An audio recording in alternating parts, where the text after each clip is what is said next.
Isa ito sa paborito ng mga Pinoy na pang-merienda, panghimagas at pangpasalubong, lalo na yung mga kababayan natin na nasa abroad. Pwedeng-pwede mo na itong gawin sa bahay at kung mahilig ka talaga mag-bake, pwede mo gawin itong negosyo, ipangbenta sa inyong mga kaopisina or katrabaho. Hindi komplikadong gawin at napakadali lang din ng mga ingredients nito, napakakonti lang kaya wag na nating patatagalin yan. Tara, umpisahan na natin. Dito sa ating bowl, ilagay na natin yung ating melted butter.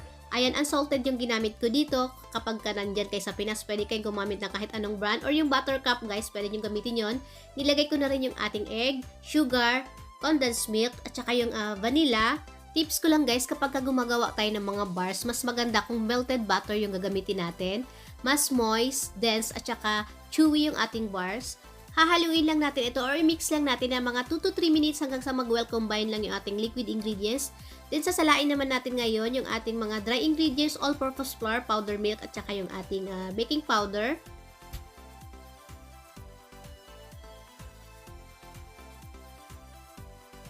I-mix lang natin ito ulit gamit ang ating spatula. Huwag po tayong gumamit dito ng mixer para hindi po magkaroon ng air yung ating butter mixture at kailangan dense yung ating kakalabasan ng ating cake bars. Hanggang sa magiging smooth lang siya at wala na tayong nakikita mga dry flour dito sa gilid at saka bottom part ng ating mixing bowl. Ayan, kapag ganito na siya guys, pwede na ito ilagay na natin yung ating grated cheese. Ayan, cheddar cheese yung ginamit ko dito. Or kung nandiyan kayo sa Pinas, pwede kayo gumamit ng Eden cheese or yung Magnolia cheese. Basta yung processed cheese guys, para hindi siya mag-melt kapag ka i-bake natin siya.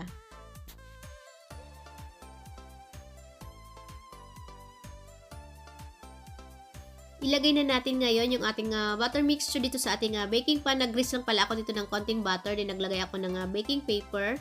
Ayan, ang size pala nito ay 8x12. Kung gusto nyo medyo makapal yung inyong cheesecake bars, ayan, pwede kayong gumamit ng mas maliit na baking pan. Pwede kayong gumamit ito ng 9x9 na square pan.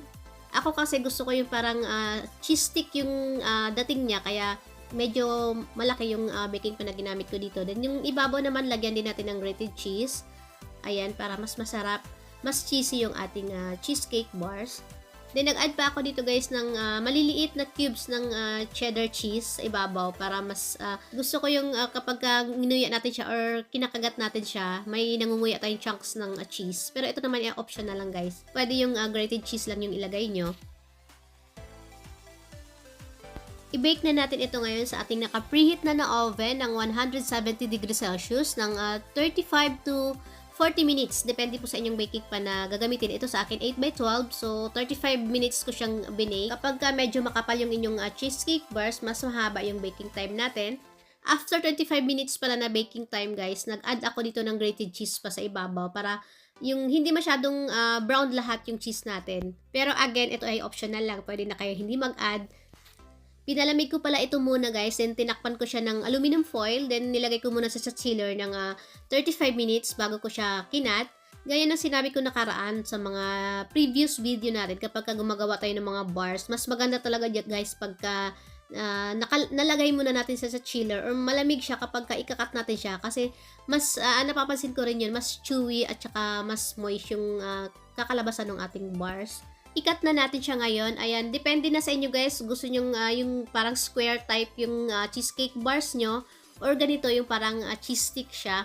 Ayan, depende din yun sa paglalagyan nyo. Halimbawa kapag ipang benta nyo, titingnan nyo muna yung packaging nyo or yung paglalagyan nyo kung kasya ba siya. Basta doon nyo siya ibabase or isusukat. Papakita ko lang sa inyo yung texture niya guys. Napaka moist, dense ng cheesecake bars na ito. Kasi yung ginamit natin nga dito, kagaya na sinabi ko kanina, mas maganda kung melted butter yung gagamitin natin. Kasi yung sa iba, nakikita ko, creaming method yung ginagamit nilang procedure, yung pagkikream ng sugar at saka ng butter. Kaya yung kakalabasan nun, yung parang cake type yung texture niya. Ito kasi talagang pang bars talaga yung texture niya. Nakikita nyo, buo talaga yung crumbs niya.